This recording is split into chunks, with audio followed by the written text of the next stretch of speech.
Assalamualaikum warahmatullahi wabarakatuh.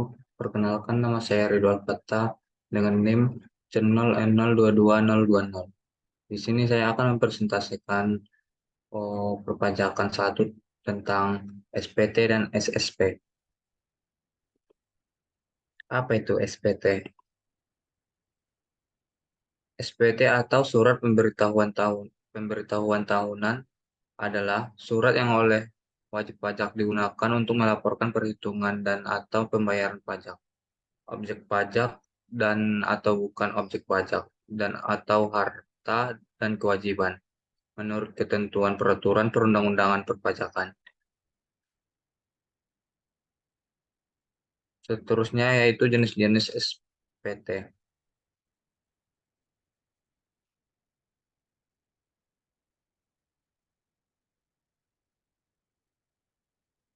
Yang pertama adalah SPT tahunan. SPT tahunan adalah surat pemberitahuan untuk suatu tahun pajak.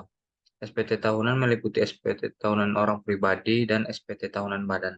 Yang kedua ada SPT massa, yaitu surat pemberitahuan untuk suatu masa pajak. SPT massa digunakan untuk 10 jenis pajak yang telah ditetapkan oleh peraturan perpajakan. Terdapat tiga kategori utama SPT massa, yaitu SPT massa pajak penghasilan atau PPH, SPT massa pajak pertambahan nilai atau PPN, dan SPT pajak pertambahan nilai PPN bagi pemungut PPN atau surat pemberitahuan. Di sini ada bentuk dan isi SPT.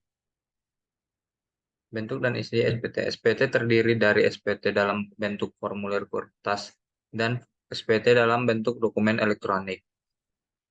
Nah, dokumen elektronik ini biasanya disebut eSPT atau yang langsung diisi di web disebut e-filing.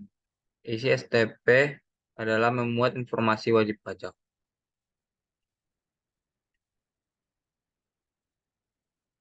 SPT penundaan penyampaian SPTC.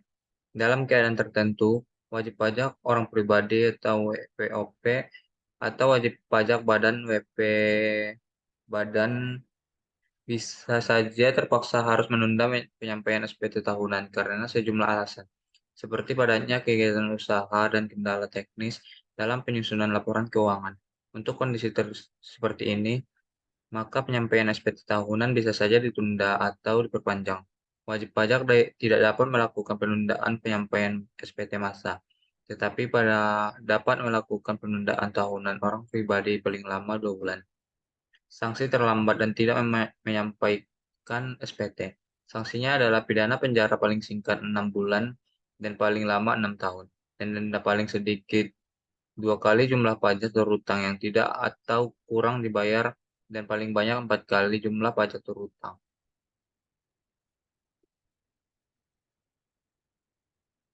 Surat yang digunakan oleh wajib pajak untuk melakukan pembayaran atau penyetoran pada agen pembayaran. Surat ini digunakan sebagai bukti pembayaran dengan format, ukuran, dan isi tertentu. Ini adalah penundaan penyampaian SPTC. Yang kedua ada SSP. SSP berfungsi sebagai sebuah bukti pembayaran pajak apabila telah disahkan oleh pejabat kantor penerima pembayaran yang berwenang, atau apabila telah mendapatkan validasi dari pihak lain yang berwenang.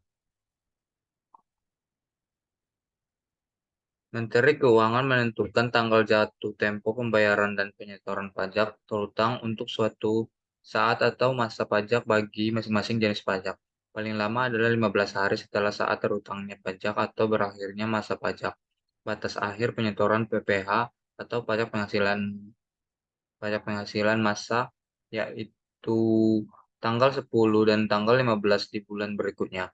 Tanggal 15 sendiri diperuntukkan bagi bukti setor dan tanggal 10 bagi bukti pemotongan atau pemungutan. Menteri Keuangan menentukan tanggal jatuh tempo pembayaran dan penyetoran pajak terutang untuk suatu saat atau masa pajak bagi masing-masing jenis pajak. Paling lama adalah 15 hari setelah saat terutangnya pajak atau berakhirnya masa pajak atau berakhirnya masa pajak batas akhir penyetoran PPh. masa, yaitu tanggal 10 dan 15 bulan berikutnya. Tanggal 15 sendiri diperuntukkan bagi bukti setor dan tanggal 10 bagi bukti pemotongan atau pemungutan. Baik, cukup sekian yang dapat saya sampaikan. Jika ada kesalahan kata dan kekurangan, saya mohon maaf. Saya akhiri. Assalamualaikum warahmatullahi wabarakatuh.